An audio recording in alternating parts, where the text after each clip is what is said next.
नमस्कार.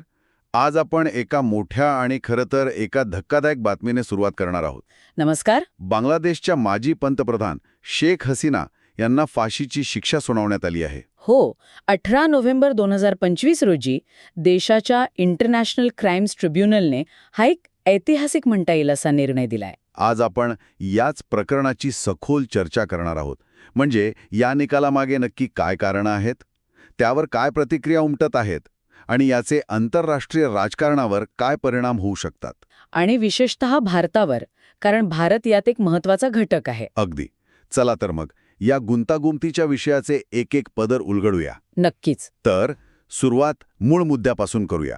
हा संपूर्ण प्रकार नेमका आहे तरी काय? शेख हसीना यांच्यावर आरोप तरी काय आहेत?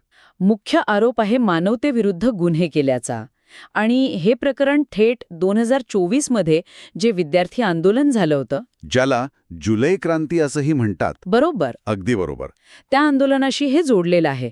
आरोप खूप गंभीर आहेत. म्हणजे नक्की काय? आरोपपत्रानुसार हसीना यांनी शांततापूर्ण निदर्शकांवर गोळीबार करण्याचे हां. थेट आदेश दिले होते. थेट आदेश म्हणजे जबाबदारी पूर्णपणे त्यांच्यावर टाकण्यात आली आहे. हो, आणि म्हणूनच न्यायालयांनी त्यांना या संपूर्ण हिंसाचाराची मुख्य सूत्रधार असं म्हटलंय. मुख्य सूत्रधार हा शब्दच खूप मोठा आहे. आहेच.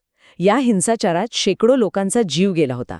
आणि हीच शिक्षा त्यांचे माजी गृहमंत्री असदजमान खान कमाल यांनाही सुनावण्यात आली आहे. साहजिकच आहे. यावर देशात खूप तीव्र प्रतिक्रिया आल्या असणार. हो, आणि इथेच आपल्याला देशातले राजकीय मतभेद स्पष्ट दिसतात. म्हणजे बघा, एका बाजूला शेख हसीना आहेत, ज्यांनी हा निकाल पूर्णपणे पक्षपाती आणि राजकीय सूडबुद्धीने प्रेरित असल्याचं म्हटलंय. त्या सध्या भारतात आहेत नाही का, निर्वासित म्हणून. हो, ऑगस्ट 2024 पासून त्या भारतात